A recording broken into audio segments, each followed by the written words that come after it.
네, 시청자 여러분 안녕하십니까. 돈과 세상이 보이는 시간 아침 경제 골든타임 박현진입니다. 안녕하십니까. 강수입니다. 오늘도 다양한 소식들 준비했습니다.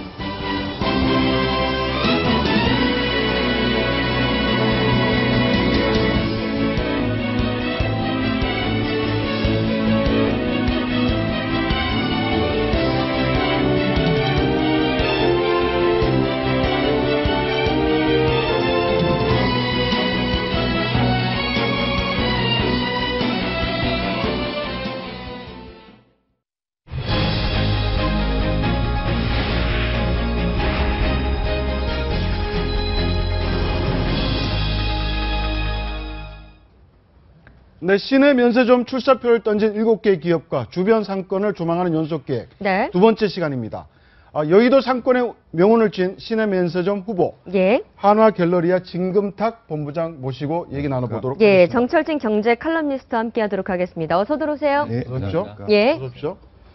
네, 한강을 끼고 있는 외국인이 가장 많이 찾는 지역이 바로 여의도인데요. 네. 어떻습니까? 현재 여의도 상권 현황부터 좀 살펴주시죠. 우리가 여의도 상권을 흔히 오피스 상권이라는 얘기 많이 네. 하거든요. 뭐 여의도 하면 떠오르시는 곳이 한국증권거래소를 떠오르시겠지만 또 거기가 주거 지역이 같이 있습니다. 그래서 한쪽은 오피스, 한쪽은 뭐 시범 아파트로 대변되는 아파트, 주거 지역이 같이 있어서 상권 같은 경우에는 연령대를 초월한 곳이다. 네. 30, 40대가 주축을 이루지만은 뭐 주거지가 같이 있기 때문에 네네. 10대부터 뭐 50대 이상의 같이 있는 이제 그런 상권으로 알려져 있고, 최근에는 이 여의도 상권을 얘기할 때 목동 상권, 영등포 상권, 뭐 용산까지도 같이 아우르고 있어서 뭐 앞으로 이 여의도 상권에 대한 이야기들은 많이 나올 것 같고, 이제 한화 같은 경우에는 바로 이 여의도 한복판에다가 이제 면세점을 내겠다 이렇게 출사표를 던지면서 다시 한번 주목받게 된 그런 곳입니다. 네, 본부장님, 한화갤러리아 지금 시내 면세점 후보지로 여의도 63빌딩 지정했습니다. 63빌딩으로 지정한 특별한 이유가 있다면요? 저희 한화갤러리아가 63빌딩으로 선정한 이유는 외국인 관광객의 편의와 그다음에 관광 인프라의 개발, 그리고 지역 균형 발전에서 예. 국가 경제 기여에 가장 도움이 되는 입지라고 네. 생각을 했습니다. 네네. 예. 국내 관광산업진흥이 이번 신규 시내 면세점 개설의 가장 중요한 취지이고, 이를 가장 잘 충족시킬 수 있는 입지가 여의도 63빌딩이라고 저희는 판단을 했습니다. 네. 현재 도심에는 외국인 관광객이 명동 지역 등 일부 지역에 지금 네. 집중되어 있습니다. 네네. 저희는 서울 관광산업의 발전과 지역 균형 발전을 위해서는 63빌딩이 가장 최적화된 입지가 아닌가라고 생각을 하고 있습니다. 여의도 상권의 차별점이라고 그러면 바로 한강인데요. 예. 한강과 이게 면세점의 시너지 결합 어떻게 보세요? 저희 한화갤러리아 63빌딩 면세점이 한강과 가장 가깝습니다, 지금. 예. 네네. 그리고 한강을 조망할 수 있는 유일한 면세점이고요. 그 자체가 저희의 가장 차별화 요소이면서 강점입니다.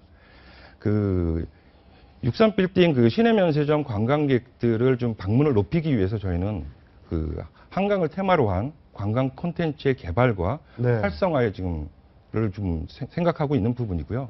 이를 위해서는 저희 63빌딩 내에 있는 뭐 엔터테인먼트나 어떤 사회 기반, 그러니까 관광시설들의 어떤 개발과 더불어서 지역과 함께 개발과 투자를 같이 진행할 생각입니다. 네, 그런데 어떻습니까? 실제 여의도 상권이 예전에 비해서 많이 좀 침체했다. 이런 지적도 있고, 예. 63빌딩 주변에 상권이 지금 충분히 형성되어 있지 않는 것은 약점이다. 예. 이런 부분 나와 있는데요. 지역 상권과의 공생이는 가능할까요? 말씀드리겠습니다. 네네. 외래 관광 실태 조사를 보면요. 네. 63빌딩하고 여의도, 영등포 지역의 14년도 외국인 관광객의 방문 수가 100만 명을 벌써 넘어섰습니다. 네네네. 또한 한류 드라마의 영향이긴 한데 여의도 유람선 같은 경우에는 지금 20만 명이 넘게 이용을 하고 있는 부분이고요. 20만 명이요? 예, 예. 네. 여의도에는 지금 다듬어지지 않은 원석과도 같은 많은 장소들이 좀 있습니다. 자연을 경험할 수 있는 색강 생태공원도 있고요.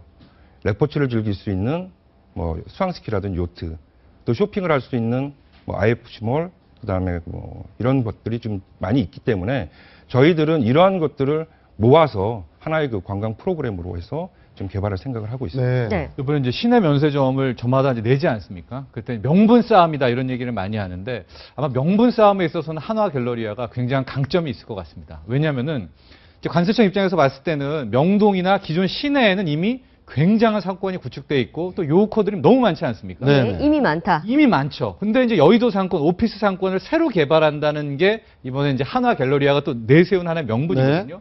그러니까 아마 당국 입장에서는 그래 시내는 이미 꽉 찼고 아마 이쪽 여의도 상권에 한 번 더 개발을 하게 된다면 뭐 노량진 수산시장이라든가 강서 쪽까지 뭐 김포공항 라인까지도 또 다른 상권이 생길 수 있지 않을까? 그러니까 한화 갤러리아 입장에서는 오히려 지금 여기가 막 개발 단계라는 이런 부분이 특히 더 많은 점수를 얻을 수 있는 실은 그런 포인트가 될 수 있는 적설적인 측면도 근데 분명히 결국 될수 지금 있죠. 보이다시피 이거 예. 황금색 빌딩, 예. 63 빌딩이잖아요. 예. 중국인들이 좋아하는 황금색인데 그렇네요. 문제는 이 중국인들이 이 63 빌딩에 대한 인지도 좀 낮지 않습니까? 이 주변에 뭐 한강도 있고 굉장히 뭐 입지 자체는 괜찮은데요. 어떻습니까? 중국인 분들이 지금 아까도 제가 말씀드렸듯이 다듬어지지 않은 원석이라는 네. 표현을 했던 것처럼 네네.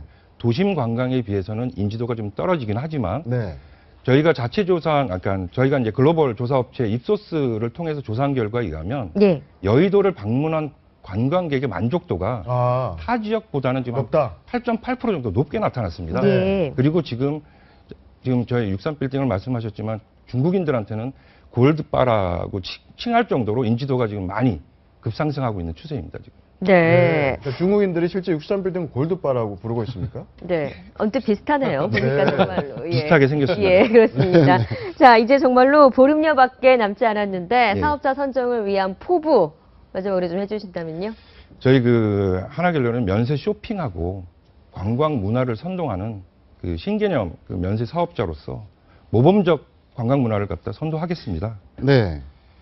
그러니까 더불어서 네. 저희가 현재 지금 충남 창조혁신센터하고 지금 협업을 통해서 지역 농산품의 명품화를 위해서 지금 진행하고 있는데요. 네. 이런 부분들에 대한 지역의 어떤 농산품이나 중소기업 제품들에 저희가 우수한, 그러니까 안정적인 수익 실현하고 그러니까 해외 판로 개척에도 지금 저희들이 지원할 생각입니다. 그러니까 서울에 그 관광 문화의 기틀을 만들어서 지역 발전과 상생에 최우선적으로 실천하는 책임 있고 모범적인 면세 사업자로서의 역할에 최선을 다하겠습니다. 네. 마지막으로 한 가지 주변 상권에 대해서는 좀 어떤 계획을 갖고 계시나요? 주변 상권 좀 부활이나 이런 측면에서는? 현재는 지금 각각으로 나누어져 있는 네. 그 관광지라든지 상권들을 저희는 그 63 빌딩에서 지금 자체 운영하고 있는 셔틀버스의 확대라든지 네. 그다음에 시티 투어 버스하고의 연계를 통한 새로운 그 코스를 개발을 해서 낙수 효과를 이거를 노리니까. 묶어서 네. 원석을 다듬어서 목걸이와 같은 네. 이런 식으로 해서 지역 상권을 전체적으로 다 확대할 생각입니다. 지금. 네, 알겠습니다. 오늘 말씀 고맙습니다. 감사합니다. 네. 네, 직장인들의 건강을 위협하는 가장 큰 요인이 스트레스라고 합니다. 쌓이기는 쉽고 풀기는 어려운 게 스트레스인 것 같은데요. 그런데 최근 전 세계적으로 주목받고 있는 힐링 방법이 있다고 합니다. 도심 속에서 즐기는 힐링 열풍 속으로 안내합니다.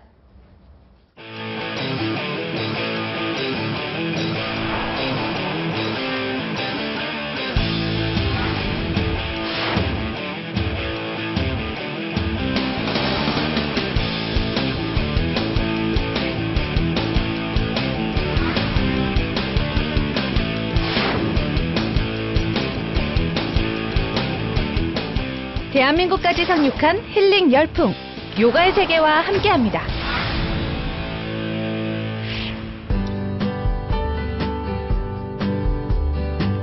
이 시대의 직장인이라면 누구나 질병 하나쯤은 달고 산다라는 말이 있습니다. 스트레스로 인한 두통이나 소화불량 한 번쯤은 겪어보셨을 텐데요. 이런 일상 속 스트레스, 여러분은 어떻게 풀고 계시나요? 제가 서 있는 이곳이 잠시 후면 힐링을 위한 공간으로 변신한다고 하는데요. 과연 어떤 일이 벌어질까요? 고요하던 공간이 들썩이기 시작한 건 느즈막한 오후. 여름날의 뙤약볕도 마다 않고 모여든 이유는 요가 때문입니다.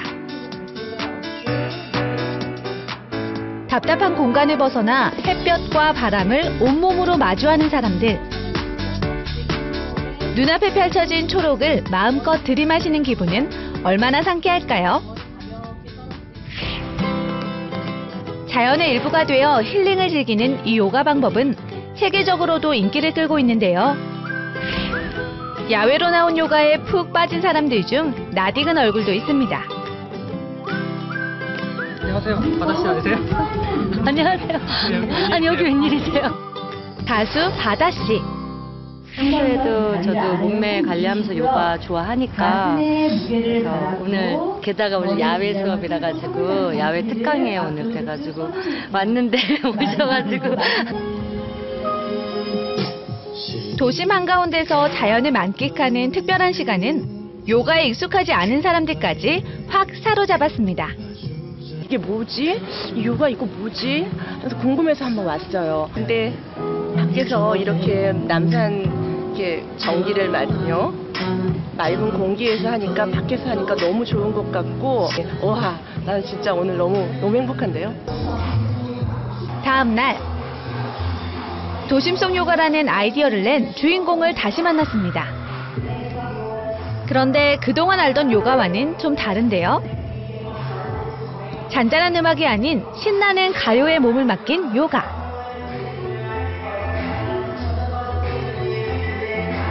가요를 들으면서 요가를 할 때 좀 고통스럽거나 불편한 부위를 느낄 때 좀 해소가 되고 굉장히 신나게 요가를 할 수 있다는 거를 느끼게 되면서 K-팝 요가를 제가 준비하게 됐습니다. 친숙한 리듬에 가사와 어울리는 동작을 접목시킨 K-팝 요가인데요. 한 사람의 재밌는 모험에서 시작된 K-팝 요가가 이제 많은 사람들에게 즐거운 힐링법이 되고 있습니다. 캐나다에서 미국에서는 DJ가 하우스 뮤직을 하면서 그렇게 깜깜한 방에서 요가를 이렇게 하는 것도 있고 아니면 새벽에 일어나서 함께 춤추면서 요가를 하는 그런 이벤트도 있어서 저는 이제 이런 게 한국에도 있으면 좋겠다. 설명 들으며 자신의 호흡소리 기울이고 규칙적으로 유지한다. 우와, 이번엔 랩까지. 요가 구령을 랩으로 하는 힙합 요가.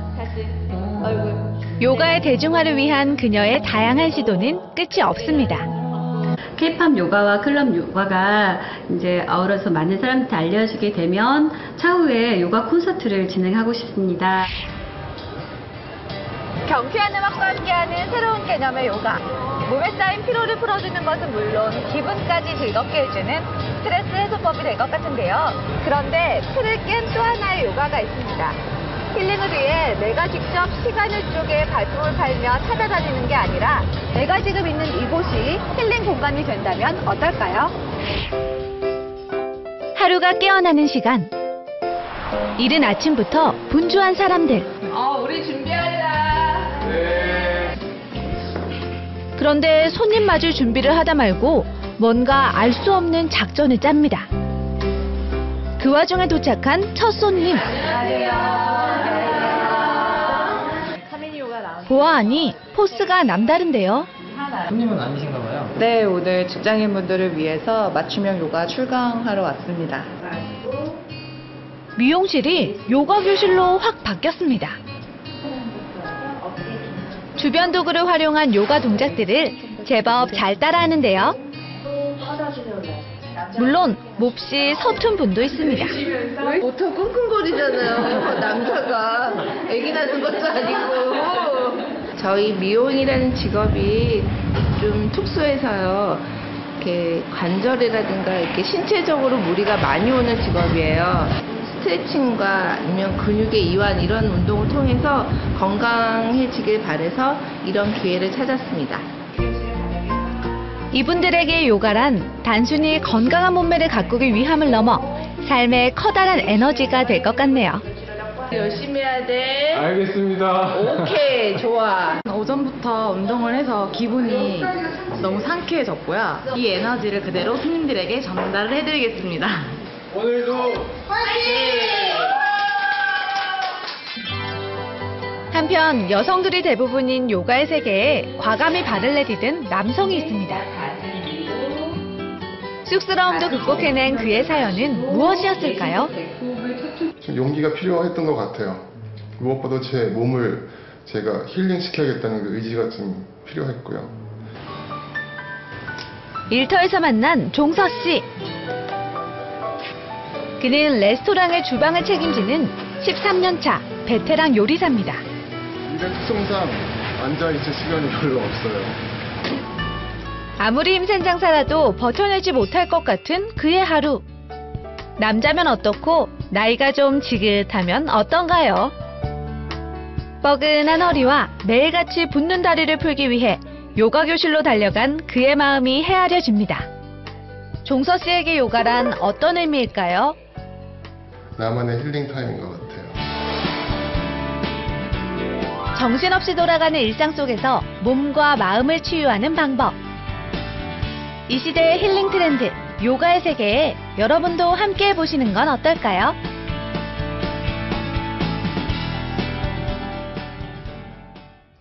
네, 오늘 골든타임 박상헌 공간과 미디어 소장, 그리고 연구소 소장, 정철진 경제 컬럼니스트, 곽수정 경제학 네. 박사, 김태현 변호사 네 분과 함께 하도록 하겠습니다. 어서 오세요. 네. 네, 한동안 잠잠하던 연예인 관련 사설 정보지가 어제 하루 종일 대한민국을 떠돌았습니다. 예. 이번엔 배우 이시영이 타깃이 되었는데요. 연예계 안팎을 뒤집어 놓은 사설 정보지, 그리고 피해자 이시영 씨의 목소리, 김태현 변호사가 자세히 전해드립니다. 예, 시청자 여러분들 중에 어제 이시영 사생활 동영상 관련이라는 찌라시를 받아보신 분들이 있을 겁니다. 저도 카카오톡 메시지를 통해서 여러 군데서 받아봤는데요. 그 내용 자체는 굉장히 충격적이었습니다. 배우 이시영 씨가 그 소속사 관계자와 어떤 고소고발전 중에 검찰 수사 과정에서 이시영 씨의 사생활 관련 동영상이 나왔다. 그리고 모 중앙일간지 법조팀에서 그것을 취재 중이다. 이시영 씨는 그 사실을 알고 자살을 기도했다. 이런 내용이었습니다. 내용 자체가 모두 충격적이죠. 어제 오후 하루 왼종일 이시영 씨의 이름이 검색어 1위에 오르기도 했습니다. 소속사는요, 강경 대응을 천명을 했고요. 보도자료를 배포해서 이거 전혀 근거 없는 일이다. 누가 유포했는지 모르겠으나 검찰에 수사를 의뢰하겠다. 이렇게 강경 대응을 천명했습니다. 일단 현재까지 밝혀진 바에 의하면 이것은 잘못된 찌라시이고 사실이 아닌 걸로 밝혀져 있습니다. 하지만 이것이 사실이라고 설사 사실이라고 하더라도 허위인지 사실인지 그것과 상관없이 이런 찌라시가 유포되는 것만으로도 이시영 씨는 심각한 타격을 입은 겁니다. 이 연예인 사생활 관련 찌라시, 우리가 왜 이렇게 관심이 많은 것일까요? 우리 모두가 우리 마음속에 숨겨져 있는 관음증이 밖으로 표출되는 건 아닐까요? 이 연예인 찌라시, 내용이 허위면 말할 것도 없지만 설사 사실이라고 하더라도 사생활이 유포되는 그 찌라시 대상자는 심각한 타격을 입게 될 겁니다. 이 찌라시 반드시 발본색원돼야 될 것입니다. 지금까지 김태현의 사건 브리핑이었습니다. 네, 김태현 변호사가 잘 정리해 주셨는데, 자, 아까 저희가 보여드렸던 휴대전화 문자 화면 다시 한번 보여주시겠습니까? 위에 지금 소속사가 이제 쓴 글이 밑에 나오고, 위에 보시면 받은 글 공유합니다. 이시영 사생활 동영상 이렇게 나오는데, 실제로 어제 비슷한 거 받아보신 분들 좀 있으십니까? 어떠셨어요? 저는 많이 받았어요. 네. 저는 받아보시고 받지 어떻게- 못했고. 받은 순간 느낌이 어땠습니까? 받은 순간이요. 받은 순간 느낌에 대해서 이제 딱 이거죠. 이게 진짜일까? 네. 꿈일까? 네. 근데 워낙 내용 자체가 좀 사실 조금 충격적이고 사실 좀 어떻게 보면 이제까지 연예인 찌라시들이 뭐 누구랑 뭐 사귀었다. 뭐 어디 가서 뭐 무슨 뭐 술을 먹고 무슨 뭐 어쩌고 했다. 이런 내용들인데 이거 사실은 이 사생활 동영상 같은 것들은 굉장히 치명적인 거 아니겠습니까? 네. 이게. 그러니까 뭐 이게 사실인 거랑 상관없이 어쨌든 설사 이게 사실이라 하더라도 어쨌든 사생활에 가는 건데 그런 것들이 유포되는 건 사실 여배우로서는 치명적인 것이죠. 근데 어떻습니까? 진짜 이게 지금 검찰에 고발을 하고 네. 형사 고발하고 지금 이제 최초 유포자를 찾겠다. 예, 뭐 얘기를 하는데 예. 과연 최초 유포자를 찾을 수가 있나요? 글쎄 그게 아마 쉽진 않을 겁니다. 찌라시라는 게 워낙 또 여러 군데서 또 생산되는 것들이 있고 네. 물론 그 예를 들면 그 지금 누구 어떤 카카오톡 하나를 메시지를 해가지고 검찰에 더 던져주면 그걸 가지고 타고 이렇게 해가지고 쫙 으로 올라가는 그러니까 그 근원지로 올라가는 그런 수사 방식을 택할 텐데 그게 말처럼 쉬운 것만 아니죠. 워낙 이게 카카오톡 메시지나 그런 것들이 전파되는 속도가 빠르지 않습니까? 네. 한 번에 다량으로 전파도 가능하고요. 네, 근데 어떻게 이런 내용들이 나올 수 있는 건지 증권가 찌라시라고 저희가 표현하고 사설 정보지인데요. 네. 어떻게 이런 내용들이 어떻게 보면 허무맹랑한 내용들이 만들어지는지 그 특별한 배경이 있는 건지. 이름은 증권가라고 하지만 제작은 이제 여의도에서 주로 한다고 알려져 있습니다. 2000년대 들어부터는요, 이제 주식 경제가 메인 테마가 아니라 거의 이제 정치가 메인 테마로 구성되어 있는데 그 구성을 좀 보면은요, 정보지가 정치가 핵심으로 많이 나오고 이제 뒷부분에 경제가 나오고 맨 마지막에 뭐라 그럴까요? 일종의 뭐 재미 같은 걸로 이제 연예인 소식들을 끝으로 이제 마감을 하면서 이제 마치 구색 맞추기식으로 이게 만들어지거든요.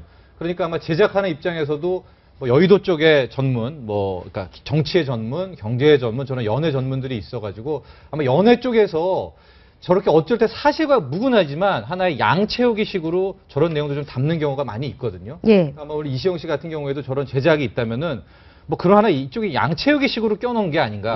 거기에 본의 아닌 피해를 입지 않았나 이렇게 생각을 해봅니다. 사설정보지가 이제 정치적으로 음모론에 많이 이용되고 있는 것이 정치적으로 이제 집권 측에서 악재가 있을 때 전형적인 이런 형태의 이제 이른바 찌라시를 통해서 이런 것을 유포함으로써 어떤 메인 이슈를 덮어나가는 뭐 이런 형태의 그 음모론에 활용되기도 하는데 그다음에 이제 상대 정적을 공격할 때 공식 언론에서 담기 힘든 내용들을 사설정보지를 통해서 하려고 또 옐로우 페이지라 그러죠. 좀 이상한 언론을 통해서 이제 기사화되면서 뭐 이렇게 해서 이제 기정사실화 하는 어떤 그런 식으로 사설정보지들이 많이 활용되죠.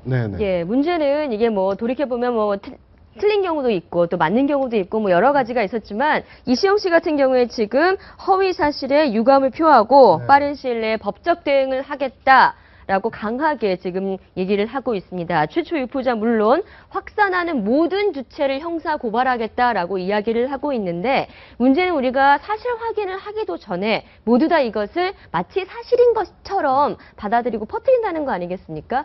중간에서 퍼뜨린 사람들까지도 처벌을 할 수가 있는 겁니까? 뭐 엄격하게 말하면 그렇죠. 엄격하게 말하면 이것도 정보통신망에 의한 명예훼손이기 때문에 중간에서 유포자들도 처벌이 될 수는 있으나 실질적으로 중간 유포자가 워낙 많기 때문에 그걸 다 사실은 처벌하는 경우가 그렇게 많진 않아요.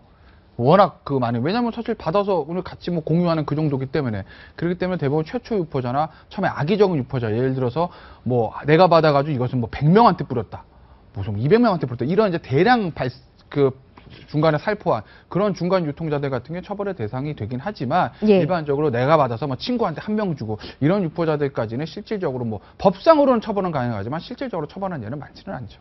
근데 대한민국 찌라시 공화국이란 말이 있습니다. 이게 뭐 소문이 뭐 없을 수는 없지만 이로 인한 피해가 너무나 크지 않습니까? 이걸 근본적으로 막을 대책 이런 거 없을까요? 현재로서는 굉장히 불가능하다라는 얘기가 많이 나옵니다. 이게 왜냐하면 불가능하다? 뭐 모여가지고 몇 팀이 이제 뭐 하나의 A4지 몇 장에다 담아가지고 이걸 돌리기 때문에 발본색원이 상당히 힘든데 그동안에 많이 걸러지고 뭐 잡기도 하고 그랬었거든요. 근데 뭐 그때뿐이고요. 뭐 한 달 반, 두 달이면 또 다른 팀이 가동돼서 뭐 또 다른 양산을 하고 있어서 결과적으로는 우리 국민 스스로가 우리 김태현 변호사가 관음증 얘기를 했지만은 스스로 이거는 허위일 거야 하고 아예 그냥 차단을 해야 되는데 지금 우리 스스로가 많이 좀 그걸 돌리고 또다시 얘기를 하고 논쟁을 커뜨리고 있어서 아마 그런 부분이 더 또 이것이 계속 확산되는 또 하나의 이유가 되지 않나 생각합니다. 원래 시장이라고 하는 것은 모든 정보가 들어와서 그 정보가 자연스럽게 걸러지는 냇물이 흘러서 바다에 이르기까지 모든 그 필터링 과정이 있지 않습니까? 사실 그 과정을 겪어야 되는데 그렇지 못하고 정치, 경제, 사회, 문화적인 모든 측면에서 이런 찌라시가 많이 퍼져 있다는 것은 그만큼 사회가 투명하지 못하다는 거죠. 제 개인적으로도 이름이 몇 번 찌라시에 올랐다고 이야기를 해주더라고요. 근데 그 사실을 듣고 보면 그렇게 유쾌하지는 않습니다. 왜냐하면 그 찌라시 내용을 제가 이렇게 읽어보면 사실과 거의 배치되는 내용들이 많거든요. 어떤 일들이 벌어지냐면 제가 기자분들하고 주로 많이 만나서 이렇게 이야기를 하고 나면 그 기자분들이 정보보고라는 걸 갖다가 일단 올린다고 해요. 그러면 그 정보보고 되는 내용들이 사실 확인을 거치지 않고 그냥 이 풍문을 거치 우리가 가지고 간 게임을 보면 왜 이렇게 계속 말 전달하는 게임 있지 않습니까? 전달하면서 이게 왜곡되고 변질되는 그렇죠. 왜곡되고 변질되는 과정을 겪고 그게 재밌게 되기 때문에 이게 사실과 왜곡되는 부분이 많다는 거 하나. 그래서 시장에 수요가 있기 때문에 공급이 된다라고 하는 시장 원리를 말씀하시는데 이런 그 수요와 공급의 원칙은 시장 원리로 설명하기엔 좀 거북한 것 같습니다. 네, 배우 이시영 씨가 때 아닌 사생활 동영상 논란으로 곤혹을 치르고 있는 가운데 확인되지 않은 CCTV 영상이 공개돼 또 온라인이 시끌벅적했습니다. 바로 유병헌의 마지막 모습을 담았다는 CCTV 영상인데요. 일단 영상 먼저 보시겠습니다. 바로 시사인의 주진우 기자가 공개한 유병헌 전 회장의 마지막 모습이다라는 영상인데 지금 빨간색 테두리 안에서 차에서 내려서 들어가고 있는 이 모자를 쓴 이 사람이 유병언 전 회장이다. 마지막 모습이다라고 주진우 기자가 자신의 페이스북에 올린 사진입니다. 지금 순천의 야망연수원으로 도피했을 당시에 그 야망연수원으로 들어가는 모습이다라고 지금 주진우 기자는 이야기를 하고 있네요. 네, 유병언 전 회장은 지난해 6월 10일 이곳 별장에서 약 2.5km 떨어진 매실밭에서 그렇죠. 시신으로 발견됐죠. 근데 과연 지금 주진우 기자가 주장하고 있는 저 사람 유병언 전 회장 맞을까요? 얼핏 보면 좀 맞는 것 같죠. 그러니까 비슷해요. 네네. 겉으로 보면 비슷해요. 그러니까 저게 밝혀진지 안 밝혀진지 지금 맞지는 모르겠으나 주진우 기자 주장은 유병언 씨가 맞다는 거고. 네. 그리고 검찰은 모르고 있을 거라는 거고. 주진우 씨와 시사인의 기사의 톤을 보면 유병언 네. 씨가 살아있다면 이런 톤보다는 뭐 그 명확하게 얘기는 말하지 아닌 않는데 것 좀 같죠? 타살이 아니나 이런 쪽의 어떤 뉘앙스들을 좀 풍기고 있거든요. 근데 지금 하나 저 동영상이 지금 뭐 유병언 씨가 맞고 안 맞고 하는 게 제일 중요할 거고 두 번째 중요한 건 날짜입니다. 네. 날짜가 없어요. 네, 정확한 촬영 일자가 나와 있지 그게 않아요. 중요하죠, 사실은. 네. 그게 제일 중요해요. 왜냐면 야망연수원이라고 하면 그 유병언 씨 시신 발견했던 뭐 학구제 탐구인가요? 거기랑 뭐 한때 머물렀던 숲속의 별장 추억인가? 거기랑 좀 굉장히 붙어 있는 위치거든요. 그러니까 유병언 씨가 저기서 찍힌 것 자체가 이상한 건 아닌데 날짜입니다, 문제 날짜. 네. 그 동영상에 그게 하나 두 개가 중요한 거 또 하나. 날짜가 중요한 게 평상시에 저길 자주 갔으니까. 네, 그렇죠. 저길 몇 년 전, 3년 전, 그렇죠. 4년 전일지 5년 전일지 그건 아무도 확인할 수 없는 그렇죠. 거잖아요. 그 두 개가 제일 중요하고 또 하나는 왜 주진우 씨가 지금 저걸로 공개했냐, 무슨 의도냐, 이건 거죠. 네. 그 동영상을 주진우 씨가 어떤 경로로 확보해서 원래부터 가지고 있었던 것인지, 바로 얼마 전에 확보라는 것인지는 모르겠으나, 지금 유병언 씨가 죽은 지 딱 거의 1년 되는 거 아닙니까? 네. 작년 이맘때가 한참 저 사살인지 자살 이해가지고 방송 내내 그거 했던, 저도 참 기억이 나는데. 1년 그때입니다. 전이죠, 딱 1년 전이에요. 네. 정확하게 1년 만에 주진우 씨가 저걸 터뜨렸다. 왜 그랬을까요? 그 경제용어로 웨그드 독이라는 말이 있거든요. 네. 선물 시장 가격이 현물 시장을 흔들어 버릴 경우를 네네. 이 경제용어에서 웨그드 독, 웩더독. 꼬리가 예. 흔드는데 몸통이 흔들린다 이 네네. 뜻인데, 정치적 의미로는 이제 연막을 핀다라는 그런 뜻이 되거든요. 사실 저런 동영상이 나오게 되면, 제가 주진우 기자의 시사인 기사를 제가 한번 다 읽어봤거든요. 근데 그 기사 내용에 지금 방금 말씀하신 저 동영상은 핵심이 아닌 것 같고, 예. 주 기자가 제시한 그 의문점 세 가지가 있습니다. 그 내용을 정리해 보니까, 하나는 그 한 박사분에게 검찰이 질문한 내용이 시신이 발견된 날짜와 약간 좀 우리 방송용어로 막아뜬다고 하는데, 네, 차이가 있다는 게 하나고, 두 번째, 경찰과 검찰이 정보 공유를 얼마나 안 했길래 만약에 시신이 먼저 발견됐다 그러면 시신은 검찰이 알고 있었고 경찰은 몰랐다고 하는데, 과연 이게 말이 되는가 하는 게 두 번째 질문인 것 같고, 세 번째 질문은 지금 저 차량을 누가 운전했는지 그 기사 내용으로 보면 추모 씨라고 예상이 되는데, 저분이 5월 20일부터 기사 내용에 따르면 검찰이 도감청을 했다는 겁니다. 전화기 모든 거를. 네. 그러면 저 사람이 동선을 다 알고 있었다고 하는데, 이미 알고 있었다. 그럼 그 동선을 다 알고 유병언 씨가 어떻게 움직이는지 다 알고 했다면 과연 유병언의 사체를 검찰이 몰랐을까? 그 내용은 이모 박사라고 하는 분을 불렀을 때, 그리고 6월 13일 날 유병언 씨의 친형을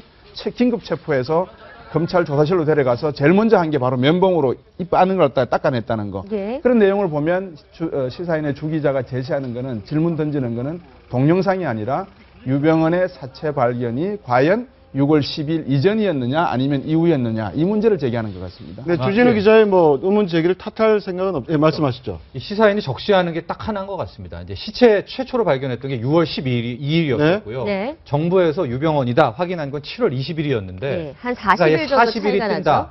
예. 그 기사를 잘 읽어보면 누구나 다 이 40일 동안 검찰 당국, 정부는 알고 있었다. 그러니까 일종의 40일간 왜 무슨 꿍꿍이를 폈나라는 게 읽어보면은 뭐 적시하진 않았지만 분명히 느껴지고 있거든요.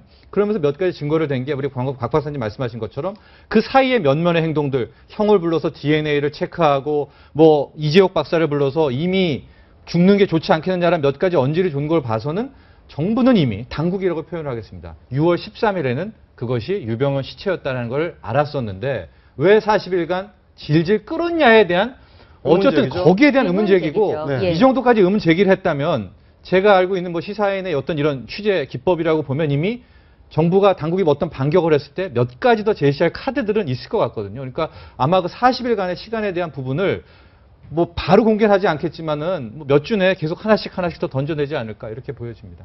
그런데 이 의혹은 이미 1년 전에도 제기가 됐잖아요. 네. 제기가 됐고 정부는 아니다. 예. 맞다. 예. 유병헌 사망했다. 예. 이렇게 밝혔는데도 1년이 지나도록 아직 이런 정부의 발표를 믿지 못하는 이 심리. 이거 어떻게 해석을 해야 됩니까? 정말 이제 정부를 못 믿겠다. 그 정부를 못 먹겠다기보다 그 당시에 이제 검찰, 경찰의 초동수사 문제가 제기되면서 그 당시에 사실은 좀 여러 가지 의혹들이 있었죠. 그래서 경찰이, 검찰이 우리 또 기억을 더듬으면 1번 가방 또 얘기 있지 않습니까? 유병헌 리스트 얘기도 있고. 거기다가 시신의 발견 형태나 그런 것들이 야, 어떻게 저렇게 몇 초에 만에 저렇게 아무리 그래도 저렇게 갑자기 다 부패가 될까? 이런 의혹들도 있었고 일반인의 어떤 머릿속으로 깔끔하게 정리되지 못하는 여러 가지들이 있었어요. 네. 사실 그렇습니다. 네. 그렇기 때문에 경찰, 검찰 수사에 대해서 야 이거 뭔가 좀 있는 거 아니야? 라는 의혹들이 계속 있는 거고 그것들이 지금 또 1년 동안 수그러져 있다가 지금 시사인의 주진우 기자를 입을 통해서 다시 한번 수면 위로 불러러 나왔는데 이게 왜 또 파장이 있냐면 아까 정철기 기사 칼럼에서 얘기하셨듯이 여러 개를 가지고 있지 않겠을까 그거 하나 있을 거고 주진우 기자가 이 유병헌 정국에 튀어나온 게 처음이 아니에요. 네. 예전에 그 유병헌 씨 양의정 씨라는 사람 있잖아요. 그 유병헌의 마지막 같이 있었던 사람. 그 사람이랑 곡점 인터뷰를 한 게 주진우 기자거든요. 그렇잖아요. 예. 그래서 야 뭔가 양혜정이 입을 연 거 아니야 주진우 기자한테 그렇게 작년 이맘때쯤에 그 얘기가 있었는데 실제로 주진우 기자들이 나온 건 그렇게 많지는 않았어요.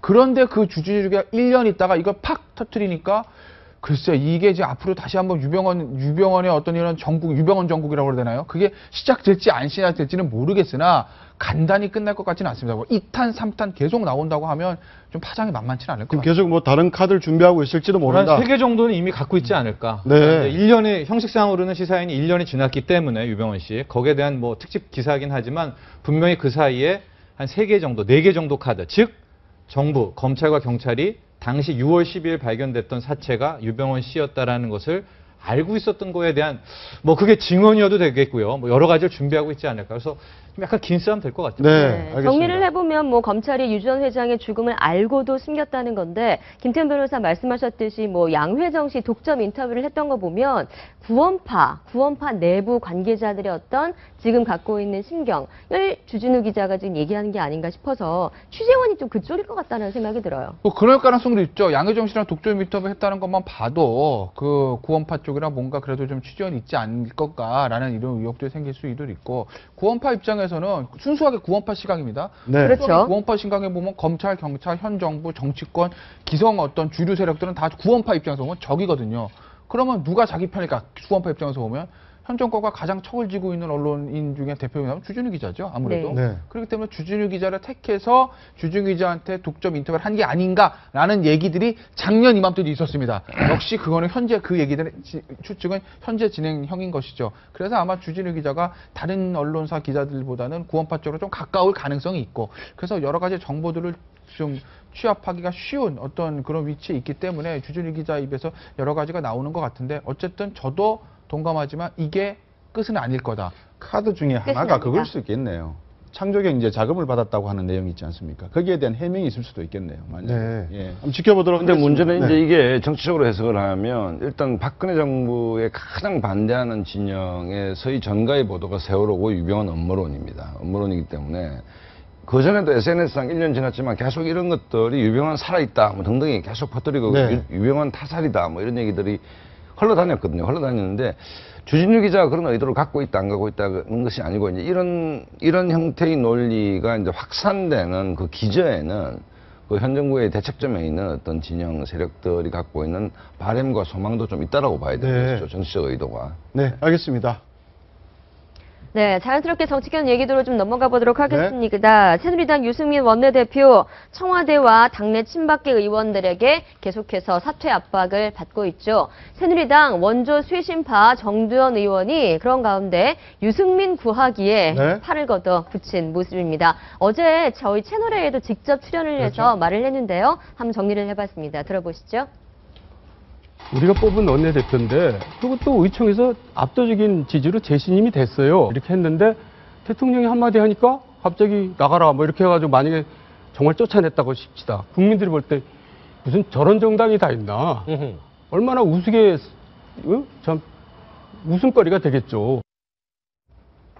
네, 유승민 원내대표 사퇴 시에 내년 총선에 패배할 것이다. 이렇게 얘기를 했는데요, 정도원 의원. 우선 어제 뭐 정도원 의원 방송한 얘기 들었는데 네. 정치가 참 재밌다는 생각이 드는 게 2007년으로 시계를 돌려보면 정도원, 유승민 두 사람은 거의 원수지간입니다. 그렇죠. 한쪽은 이명박 견원지간이 네, 그렇죠. 가장 기억하기에 그리고 한쪽은 조력자가 MB의 됐다는 최측근이었고 한쪽은 예. 박근혜 후보의 최측근이었고 그다음에 뭐 심지어 뭐 사실인지 아닌지 모르겠지만 국회의원회관 로비에서 만나면 서로 외면하고 지나간다 할 정도로 굉장히 각이 잡힌 사이였는데 세월이 이제 한 10년 지나니까 이제 뭐 한 사람이 한 사람을 구하기 나섰는데 정도원 의원 얘기는 일정 정도는 수도권 의원들의 정서를 좀 대변하고 있다고 저는 네. 봐요. 왜냐하면 기본적으로 예를 들어서 뭐 새누리당이 청와대의 여의도 출장소냐라고 야권이 공격했을 때 뭐라고 대답할 것인가의 문제. 또 그다음에 유승민 의원이 기본적으로 중도 노선을 좀 강화하는 쪽이잖아요. 정세 없는 복지나 허구다 문제부터 해서 경제민주화를 다시 좀 해야 된다 뭐 얘기를 하고 있기 때문에 수도권 의원들 입장을 일정도 반영을 하고 있지만 그러나 만약에 대통령이 탈당하고 당이 파국을 맞는다면 새누리당은 총선을 할 수가 없는 구조죠, 사실은. 뭐 그렇기 때문에 정도원 의원의 그 얘기는 절반의 진실은 담고 있고 수도권 의원의 정선 대변하고 있을지는 모르지만 예. 총선 승리와 파국 문제에 대해서 정답은 아니다. 뭐 저는 이렇게 봅니다. 네, 알겠습니다. 그러면 어떻습니까? 지금 이런 가운데 1일로 오늘로 예정됐던 국회 본회의 6일로 이제 연기가 됐고요. 거기서 국회법 개정안 그렇죠. 제의가 올라가는데 네네. 그만큼 이제 시간을 본 거죠. 7월 6일 이죠. 원내대표도 네. 그렇고 네. 여권도 그렇고요. 일단 그 중- 사이에 이제 숨고리가 좀 들어가겠죠. 중간 계산서를 좀 뽑아보면 네. 중간 정산을 하고 넘어가야 되는데 6월 25일 오전에 이제 대통령의 뭐 굉장히 초강도 높은 이제 발언이 있었고 그 다음에 이제 오후에 의총이 있었는데 정도원의 얘기대로 압도적 다수로 재신임을 해버렸습니다. 여기서 일파만파가 된 것인데 통상 이제 박근혜 대통령이 그런 정도의 강도 높은 발언을 했다면 오후쯤 유승민 원내대표가 자신 사퇴하지 않겠나 생각을 했지만 뭐 의총장에서 그랬고 그 다음에 이제 두 번째가 29일 날 오후 3시 최고위원 회의인데 네. 그 회의에서도 기본적으로 좀 시간을 주전적으로 모아졌습니다. 그 얘기는 정리를 해보면 박근혜 대통령의 그 초강수를 받쳐줄 만한 당내 친박 핵심 세력의 숫자가 생각보다 너무 의외로 작다는 겁니다. 네. 그다음에 당심과 청와대의 기류가 너무 엇박자가 났다는 것이고 그렇기 때문에 기본적으로 이제 친박 핵심 의원들의 공세가 멈춘 것이죠.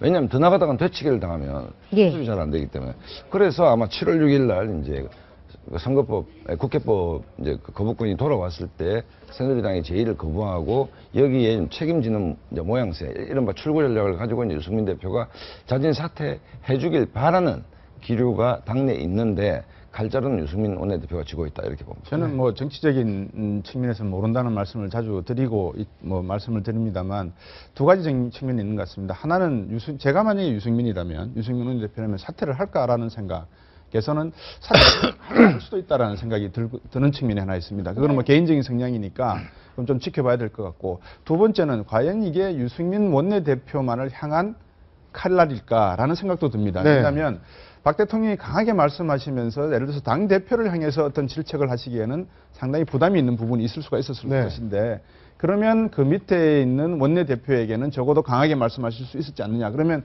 당을 이끌고 있는 이 당 대표와 원내대표 두 분에 대한 불만이 동시에 터져 나온 하나의 사안이라 그러면 이 문제는 김무성 대표께서 어떻게 또 이 유승민 원내대표를 물러나게 하는지 아니면 보담고 가는지에 대한 리더로서의 어떤 결단을 보여주는 것도 중요한 하나의 그 대목이 아닐까 저는 또 그렇게 보고 있습니다. 네, 친박계는 일단 공세를 멈춘 모습입니다. 네. 친박계 좌정격인 서청원 최고위원, 유 원내대표가 생각할 시간을 달라 그랬으니 생각할 시간을 줘야 되지 않겠나 했는데 김무성 대표도 그 전에 새누리당 의원들에게 함구령을 요구하는 문자를 보냈다고 합니다. 한번 보시면 엄중한 시기인 만큼 자중자애하고 자숙하는 모습 필요한다. 간곡히 부탁드린다. 당분간 언론 인터뷰 삼가해달라. 피해는 고스란히 새누리당이 입게 된다라고 함구령을 내렸네요. 네, 그럼에도 불구하고 인터뷰는 계속되고 있고요. 네, 유승민 원내대표는 어제 당 원내대책회의에서 추경 통과를 가능한 한 빨리 할 수 있는 방법을 찾아봐라 네. 라고 지시를 했다고 합니다. 이 말의 의미는 결국은 추경 통과까지는 자기가 책임지겠다. 어떻게든. 보겠다. 그 이유는 어떨지 모르겠지만 그런 의미 아닙니까? 네, 뭐 시기가 언제인지는 뭐 유승민 대표 마음이 있는데 아까 뭐 칼자루를 유승민 대표가 쥐고 있다라고 했지만 유승민 대표가 부담이 없는 것도 아닌 게 새누리당은 야당하고 좀 다른 것이 야당은 뭐 이합집산을 거듭해왔지만 예를 들어서 당심 자체가 그야말로 너무 오래 끌었을 경우에는 정말 개인 장사하는 거 아니냐. 이른바 선당오사에서 좀 잘 나가고 있고 지지도도 의외로 괜찮기 때문에 자기 정치를 한다라는 기류가 확인되는 순간 친박의 공격이 아니고 어떤 당심의 공격에서 버틸 수가 없을 겁니다. 그렇기 때문에 최소한 그 유승민 원내대표가 명분을 갖고 물러설 수 있는 공간 그 지점을 넘어가기 시작한다면 당내 역풍이 굉장히 만만치 않을 겁니다. 그렇게 더더군다나 지역구가 대구 동구입니다. 그렇다고 이미 본다면 정치적으로 셈법이 아까 우리 박상수 선생님께서 말씀을 좋게 해주셨는데 정확히 해주셨는데 예를 들면 이미 친박의 숫자가 비박의 숫자를 넘지 못하는 선까지 계산이 되었다면 추경을 넘어가서 원내대표가 제대로 추경을 넘어간다면 아마 청와대 쪽에다가 화해를 제시하지 않을까. 나 이렇게 네. 추경을 제대로 넘겼다. 네, 네. 그런 측면에서 보면 어떤 화해 무드를 또 한번 기대해 보면서 자연스럽게 넘어갈 수도 있지 않을까 하는 생각도 해보는데요. 그러기에는 박근혜 대통령이 갖고 있는 정치적인 어떤 역정을 되돌이켜 본다면 불가능한 얘기죠. 불가능한 얘기이기 때문에 어찌됐든 뭐 대통령이 국무회의 석상에서 이름 석자만 얘기하지 않았지 유승민을 적시해서 같이 갈 수 없다라고 얘기했기 때문에 제가 생각할 때는 그 가능성은 곽수영 박사님 말씀은 아름다운 얘기이나 현실성은 좀 희박한 얘기인 것 같고 유승민 대표도 어느 지점을 볼 겁니다. 예를 들어 새누리당이 갖고 있는 역동성이라는 것은 박근혜 정권 초기의 전당대회에서 소위 비박인 김무성 대표가 이겼지 않습니까? 그러니까 당심이라는 것들이 굉장히 견고하게 자리 잡은 측면들이 있기 때문에 당심은 친박 비박의 세력을 좀 뛰어넘는 측면이 있다는 것이고 그다음에 새누리당의 집토끼 한 35%쯤 되는 그 기저에 있는 그 보수 지지 세력들이 네. 봤을 때도 보수를 분열시킨다라고 이해되는 순간 유승민 대표는 고립무원에 처할 가능성이 있다고 보기 때문에 유승민 원내대표도 알고 있을 것 같고 그렇기 때문에 제가 생각할 때 6일 전후가 아니겠나 뭐 이런 생각이 듭니다. 저는 이제 당초 추경 통과가 좋은 이제 퇴로일 것이다라는 생각을 좀 해봤었는데 이것도 아닐 것 같다는 생각을 해봅니다. 왜냐하면 원래 여야 구도라고 하면 그 유승민 원내대표가 내가 사퇴를 할 테니까 야당한테 추경을 통과해 주십시오 하고 추경을 통과시키고 사퇴를 하는 모습인데 지금 야당은 오히려 정반대입니다. 유승민 원내대표가 자리를 지켜야 추경을 통과시켜 주겠다. 이런 모습으로 나오고 있기 때문에 지금 이번 국회법을 뭐 제2에 붙여서 안 되는 그것도 퇴로가 아닐 것 같고 추경을 통과시키고 퇴로한다는 것도 약간 야당이 받아들일 것 같지 않아요. 왜냐하면 야당은 오히려 유승민 대표가 자리를 지키는 조건하에 추경을 통과시켜줬으면 통과시켰을 그런 분위기인 것 같거든요. 그래서 퇴로에 대한 문제는 그 어떤 명분이 될지는 모르겠으나 지금 나오는 그런 것들은 아닌 것 같습니다.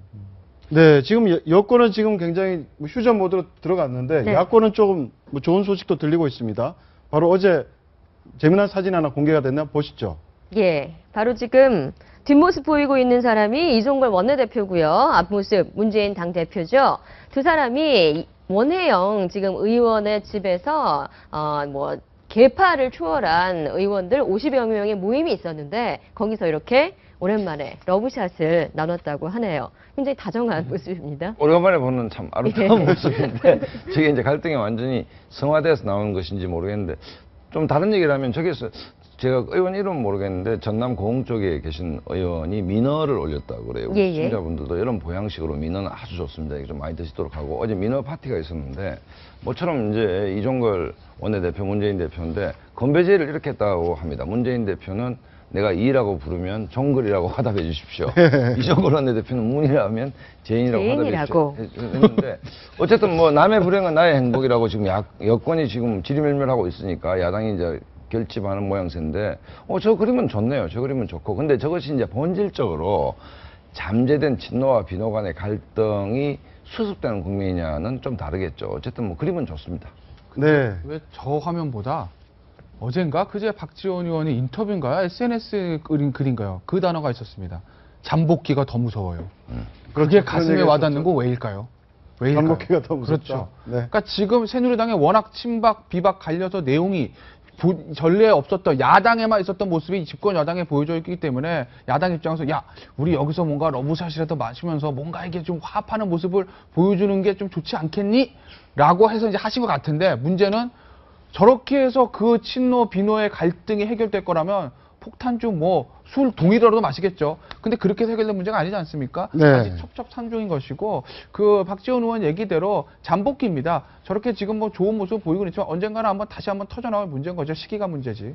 잠복기라는 말씀에 저도 동의를 합니다. 왜냐하면 글쎄요, 어제 어떤 분이 이런 말씀을 하시더라고요. 우리나라는 마치 과거의 사색당파를 보는 듯하다. 친박, 비박, 친노, 비노 이렇게 나눠져 있으니까 네. 예. 사색당파의 모습을 보는 것 같다라고 말씀하셨는데 과연 저 두 분이 러브샷 하는 장면에다가 말풍선을 이렇게 띄워놓으면 네. 과연 이 종걸, 문재인 이렇게 하는 그 죄인의 발음이 죄인이 될지 죄인이 될지에 대한 내용은 잘 모르겠거든요.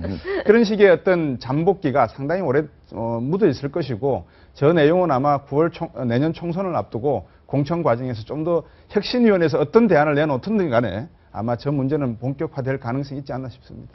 예, 야권 분위기 좋아 보이는데요. 네. 막말로 곤욕을 치렀던 새정치민주연합의 정청래 최고위원 네. 복귀했습니다. 바로 SNS를 다시 시작한 건데 그렇죠. 어떤 내용인지 일단 먼저 한번 보시겠습니다. 네, 일단 전화위복의 계기로 삼고 성찰의 시간을 보냈다. 앞으로 말은 진중하게 하되 할 말은 하는 정치인 되겠다. 역시 당대표로 돌아온 정청래의 모습을 예고를 했습니다. 그러면서 또 SNS에 글을 올렸죠. 자, 보시면 박근혜 대통령에 대한 업적이 없는 대통령이다라고 벌써 한마디를 시작을 했네요. 네, 당대표로서의 소임은 다하겠다. 네. 네.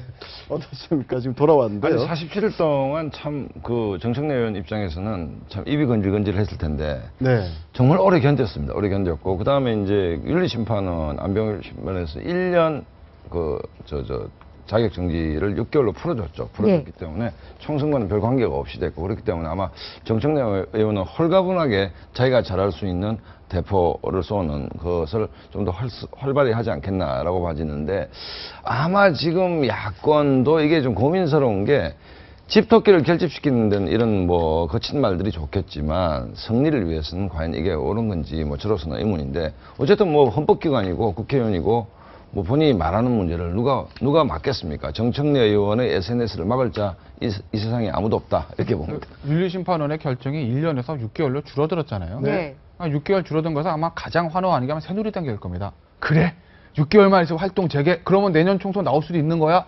야 다시 한번 우리의 우군이 돌아왔구나. 아마 새누리당이 좋아하고 있을 겁니다. 정청래 의원 이게 뭘 의미하는 것인지 좀 본인이 좀 깨달으셨으면 좋겠네요. 네, 고맙습니다. 오늘까지 말씀 고맙습니다.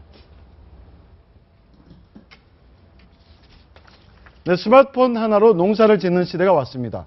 이른바 스마트팜이라고 하는데 세종시에 들어선 창조경제혁신센터, 농촌의 삶을 바꿀 것으로 기대됩니다. 네, 김의태 기자가 보도합니다. 스마트폰 화면을 터치하자 토마토에 물이 뿌려집니다. 비닐하우스 덮개도 스마트폰으로 원격 제어가 가능합니다. 해외에서도 농가에 설치된 카메라로 실시간 영상을 보면서 농작물을 관리할 수 있습니다. 여행을 이제 말레이시아하고 태국을 다녀왔는데 이제 스마트폰으로 거기서 이제 하우스를 이제 보니까 너무 편리하고 진짜 안심이 되고. 마을 곳곳에 설치된 CCTV 덕분에 활개치던 농작물 도둑들도 꼼짝 못하고 있습니다. 농가에서 멀리 떨어진 축사에 불이 날 경우 화재 경보를 스마트폰으로 알려주기도 합니다. 농업의 첨단 기술을 결합한 이른바 스마트팜입니다. 도농복합도시 세종시에 들어선 창조경제혁신센터가 이런 스마트팜의 메카로 자리 잡을 것으로 기대되고 있습니다. 세종시의 특성을 살려서 도시와 농촌 간의 교류를 활성화시킴으로써 농업 분야에도 창조경제의 바람을 일으키도록 하겠습니다.